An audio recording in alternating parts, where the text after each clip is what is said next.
Halo. Jadi kita balik lagi ke pembahasan 3B. Tadi kalau kita bahas tentang 3A, kita akan bahas tentang 3B. Tadi kita lanjut ke kasus apa aja sih yang biasa ditemui di lingkungan sekolah. Nah, ini mungkin jadi apa ya? Jadi contoh-contoh kasus dan teori apa yang digunakan biasanya dalam penanganan kasus di lingkungan sekolah. Nah, kita mulai kuliahnya yang 3B.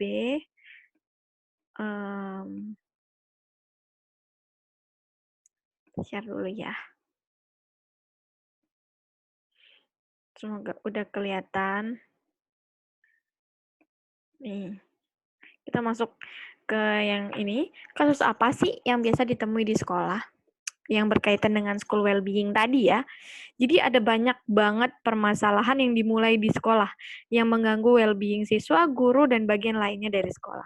Dan yang asal kalian tahu, kasus-kasus di bidang lain, baik itu di bidang klinis atau di klinis anak atau di bidang sosial pun biasanya ada juga kebanyakan sih emang datangnya dari sekolah. Karena apa? Karena biasanya kalau di rumah nggak kelihatan, tapi di sekolah ada pembanding. Nah, itu yang membuat kadang-kadang beberapa kasus tuh mulainya dari sekolah gitu. Nah, ada beberapa kasus yang sering banget ada di sekolah. Kita bisa lihat nih, ini ada yang pertama ada kecanduan game online, terus apa namanya? Ya, kita tahu ya kalau kecanduan jadi kalau game online itu bisa mendatangkan hal positif dan negatif gitu, tapi ada juga ketika sudah terlalu lama itu jadi kecanduan, sama kayak ada, disorder baru yaitu internet game disorder, itu terjadi juga. Biasanya kedua hal ini mengakibatkan si anak ini menghabiskan waktu untuk bermain game dan, mulai menurunkan waktu belajarnya. Nah, ini nanti berhubungan dengan beberapa teori yang lain.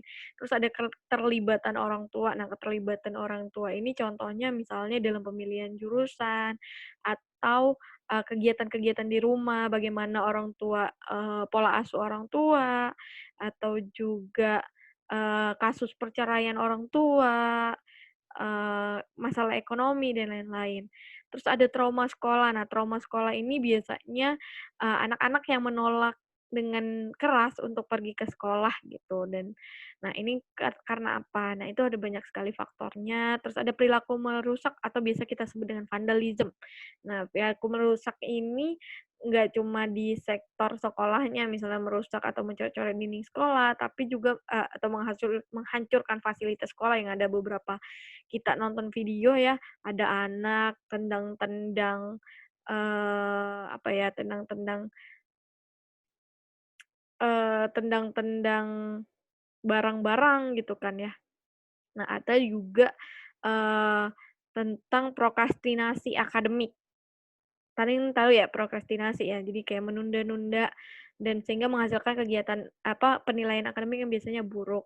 Terus ada juga tentang putus sekolah, alasannya kenapa, terus, ada masalah apa, terus ada kecemasan pada ujian.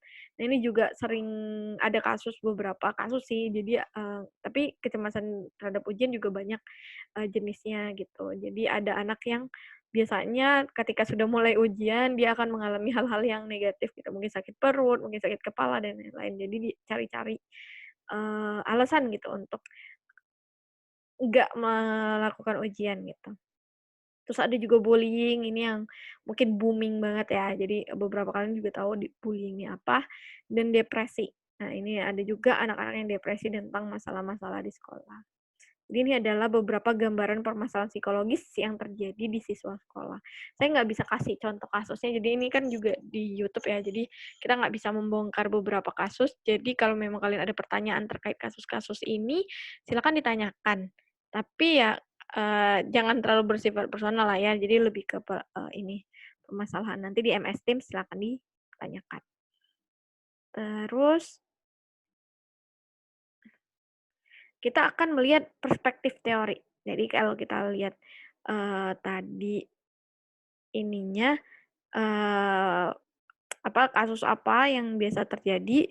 Nanti saya sertakan link YouTube juga kalau kalian mau nonton beberapa kasus yang terjadi. Nah, ini perspektif teori psikologi dalam masalah sekolah. Jadi ada teori apa aja sih yang biasa digunakan. Nah, ini kita akan pakai ke teori-teori perkembangan. Kenapa sih ada masalah di sekolah? Yang pertama dan tidak bukan, kita akan selalu pakai Sigmund Freud, yaitu bapak psikoanalisa. Jadi kalau dalam teorinya psikoanalisa, manusia itu perkembangannya tidak disadari dan dipengaruhi emosi dan dorongan untuk memenuhi impuls kenikmatan seksual. Seperti biasa, Freud. Nah, jadi kenapa sih ada masalah? Ada masalah di sekolah. Kenapa sih seorang individu itu memiliki masalah? Kalau dari teorinya Freud, sumber masalah itu terjadi dalam 5 tahap perkembangan tadi. Eee, tahap perkembangan seksual yang ada di sebelah kanan, itu kalau tidak dilalui dengan baik, itu akan menimbulkan masalah pada individu. Kita kasih contoh aja ya. Ini kan kalian udah sering belajar ya tahap oral, anal, falik, laten, genital. Ini kalian udah sering belajar dan ini adalah usia-usianya. Misalnya ini tahapnya adalah tahap falik. Tahap falik kan intinya adalah dia senang untuk memegang genitalnya gitu. Misalnya itu berhubungan dengan apa gitu, waktu itu misalnya tidak terjadi atau ternyata berlebihan. Nah, itu akan menghasilkan apa? Menghasilkan perilaku apa? Nah, itu kalau dari teorinya Freud. Jadi dalam 5 tahap ini ketika tidak berhasil dilakukan dengan baik atau dijalankan untuk mendapatkan impuls kenikmatan seksual, maka akan terjadi masalah.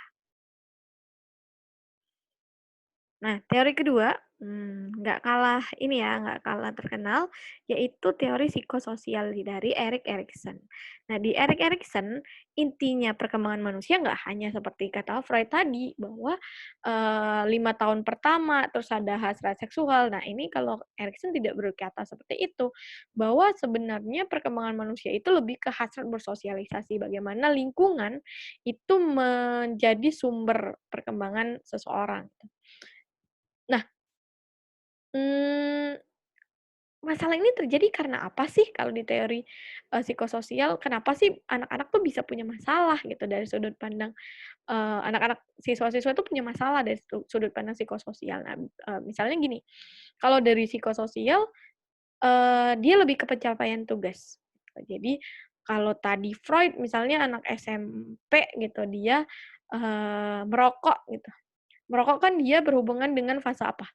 Fase oral ya. Nah, nanti kita balik lagi ke usia di fase oralnya. Kenapa? Apakah dia tidak, apa ya, tidak tidak apakah dia memasukkan jarinya ke dalam mulut, ataukah dia tidak selesai mengempeng dan lain-lain. Nah, itu balik ke masa lalu. Nah, beda dengan psikososial, psikososial itu lebih ke konflik itu atau masalah itu terjadi ketika setiap kalau apa ya, di Erik Erikson itu kan ada nih kepercayaan versus ketidakpercayaan. Nah, itu kan adalah tugas perkembangannya. Ketika tugas perkembangan itu tidak tercapai, itu akan menjadi krisis di seseorang.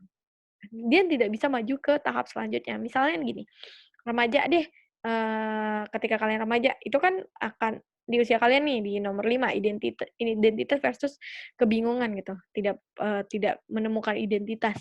Nah, ketika kalian tidak maju dari tahap itu akan menimbulkan, misalnya kalian tuh tidak tahu kalian mau jadi apa, misalnya kayak gitu. Itu kan menimbulkan dan lain-lain. Nah, itu kan masalah yang seperti itu akan, berpengaruh pada masalah lain dan masalah lain. Nah, jadi ketika kalau di teorinya Erikson, berarti, sumber masalah atau krisis tuh nggak selesai gitu maksudnya sih, belum selesai, sehingga menimbulkan masalah di sekolah, gitu, kalau dari teori psikososial.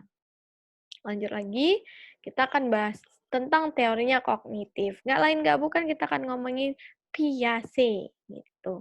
Nah, kalau dari Piaget, sebenarnya, beda dari punya Erikson dan, Freud gitu, bahwa, teori kognitif tuh ngomong bahwa ini kognitif ya, kesadaran diri gitu. Jadi ketika kita melakukan sesuatu, itu kita, melalui tahapan organisasi dan adaptasi. Jadi kita membangun pemahaman dari bagaimana kita mengorganisasi informasi yang masuk ke diri kita, ke otak kita, dan apa yang terjadi di sekitar kita supaya kita bisa beradaptasi gitu ya. Kalau kalian ini sebenarnya saya ngulang dikit sih di, perkembangan, jadi lebih ingat-ingat aja di perkembangan ya. Nah terus, mmm, jadi kenapa ada konflik, ada masalah gitu kalau di dalam teori kognitif adalah ketika kita kan memasukkan informasi gitu ya, kita memasukkan informasi, kita tahu mana kondisi yang ideal, gitu, kondisi yang bagus. Nah, tapi ketika kondisi ideal itu tidak sesuai dengan kondisi atau situasi yang ada, nah itu akan menimbulkan konflik nih. Nah, itulah jadi masalah di sekolah. Misalnya gini, kondisi idealnya adalah, dalam misalnya kita tahu informasi bahwa kondisi idealnya adalah kalian ketika sekolah belajar dengan baik, kalian dapat nilai 100 atau nilai yang bagus.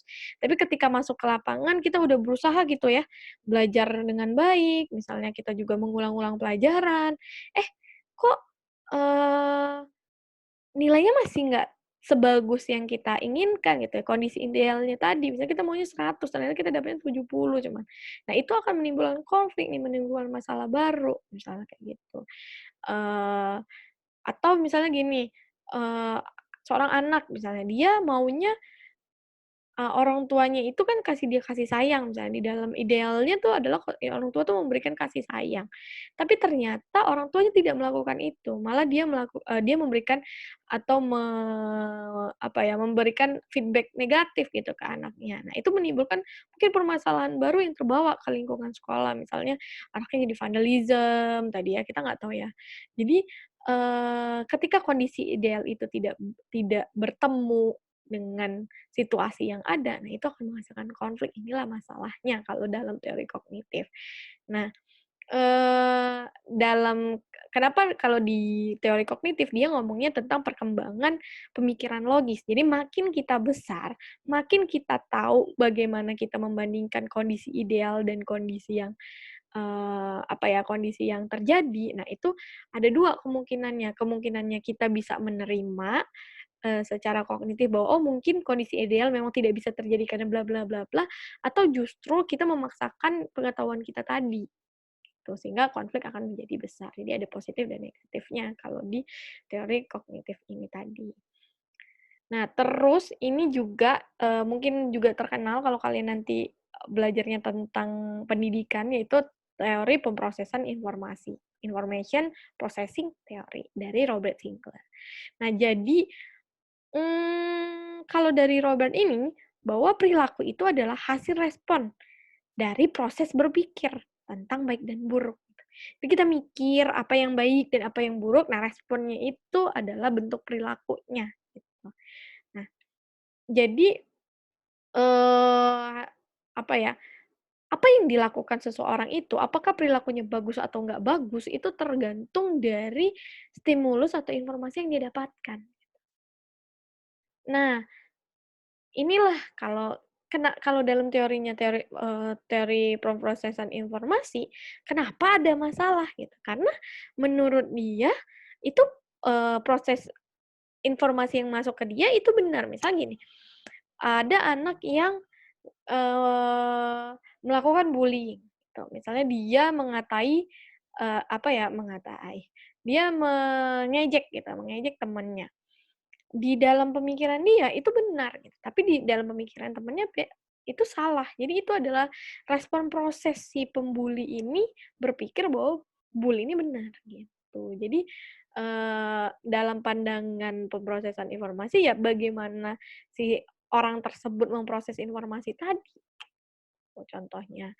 Terus, eee perilaku-perilaku ini, kenapa bisa terjadi, kenapa informasi, ini diproses, karena kita stimulus. Kan kalau pemrosesan informasi harus ada stimulus menghasilkan, reaksi gitu. Jadi respon, stimulus respon gitu.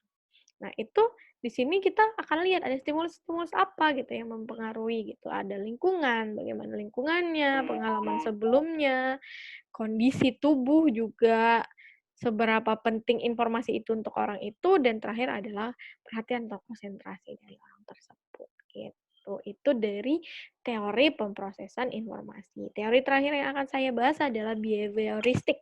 Ini juga teori yang juga boom di pendidikan, sehingga teori-teori pendidikan dan perkembangan ini sering menjadi dasar dari pemikiran suatu kasus, ini tentang behavioristik, gitu. Ini yang mungkin kalian selalu tahu, bapak ini namanya B.F. Skinner, Skinner ini ngapain, Skinner ini main merpati, tapi dia menghasilkan, teori yang sangat, masuk akal gitu untuk, pendidikan.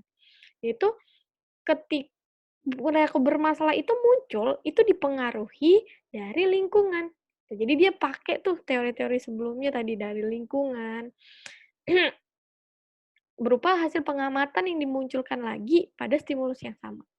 Misalnya gini, kita tuh belajar misalnya kita, tahu mau melakukan apa adalah karena kita dikasih tahu sebenarnya atau kita melihat, mengobservasi. Misalnya, kakak kelas kita melakukan vandalisme, tuh. Oh, ada perilaku vandalisme ya, gitu. Terus kita waktu lagi misalnya dia melakukan vandalisme di dinding sekolah, di belakang sekolah waktu jam kosong gitu. Nah, waktu jam kosong dan ada dinding belakang sekolah, nah kita tuh ada kemungkinan melakukan hal yang sama. Nah, untuk mengontrolnya gimana? Nah, ini yang ada selalu diulang-ulang di, behavioristik, yaitu reward dan punishment, gitu. Reward dan punishment ini yang membentuk tadi, kalau kita sudah tahu sudah mempelajari sesuatu, mau kita lakukan atau tidak kita lakukan, itu biasanya di-shaping oleh reward dan punishment, dibentuk. Itu misalnya, tadi vandalisme kita contohnya. Jadi ada vandalisme, terus kita dihargai gitu, terus kita dianggap keren oleh lingkungan kita. Nah, pasti kita ulang gitu. Tapi ketika tadi kita vandalisme, ternyata lingkungan kita malah mengejek, malah menghukum, misalnya guru kita menghukum bahwa nggak boleh dan lain-lain, itu tidak diulang gitu. Tapi balik lagi, ada nggak yang, muji gitu? Karena beberapa kasus yang, saya tangani, apalagi remaja, itu kebanyakan ya karena ada pujian dari remaja lain. Mungkin untuk ibu-ibu macam saya itu menjadi salah, tapi untuk remaja di usia mereka itu menjadi suatu pujian. Nah, itu yang kita harus tahu, gitu. Dan lebih kuat pengaruh peer group kan di usia mereka daripada orang dewasa seperti guru ataupun saya, gitu. Jadi kita harus tahu gitu gimana memberikan reward yang lebih besar, gitu, agar anak itu, eee, leb at atau memberikan punishment ke anak itu, agar anak itu merubah perilaku yang tadi buruk tadi, si vandalisme tadi, gitu. Itu contoh dari perilaku di behavioristik BF Skinner. Nah, pada dasarnya banyak banget teori lain yang digunakan dalam menangani kasus-kasus di ranah sekolah gitu. Kalau dulu saya sering banget dibilangin sama dosen saya, "Iya, ketika kita lagi asesmen kasus, itu kita harus di kepala kita tuh harus memunculkan beberapa teori. Sebenarnya ini kenapa? Sebenarnya ini kenapa?" Nah, itu nggak bisa satu aja teori. Misalnya kita selalu Bev Skinner, ya enggak. Makanya di psikologi itu punya banyak teori dan itu yang harus kalian kuasai. Tadi kan kalau kita belajar tadi apa kemampuan yang harus dimiliki oleh psikolog sekolah, nah ini, kamu harus terus mempelajari apa aja, ada teori apa aja yang ada di, yang bisa dipakai di lingkungan sekolah. Misalnya ada teori motivasi, wah itu udah jelas banget ya, motivasi belajar, ada teori belajar, ada self esteem, ada juga stres dan lain-lain. Nah, jadi keterkaitan antar teori itu harus kita, pelajari lagi. Tapi teori-teori yang tadi saya sampaikan adalah teori-teori dasar yang berhubungan dengan perkembangan. Jadi sebelum kita maju ke teori yang lebih spesifik, kita harus lihat dulu secara perkembangan anaknya seperti apa, berdasarkan teori-teori yang tadi sudah saya berikan. Nah, itu sebenarnya kalau nanti kalian masuk ke lingkungan sekolah dan masih sarjana, itu bisa dipakai untuk memikirkan kira-kira asesmen apa yang harus dilakukan, tapi tetap tidak untuk integratif data dan melakukan diagnosis, seperti yang sudah kita bahas sebelum-sebelumnya, batasan antara sarjana psikologi sebagai ilmuwan psikologi dan, profesi psikolog sebagai, apa, sebagai profesinya di lingkungan psikologi. Nah, kuliah kedua ini 3B sudah selesai, nanti kalau ada yang mau ditanyakan silakan tanyakan di Teams ya. Terima kasih atas kerjasamanya. Bye.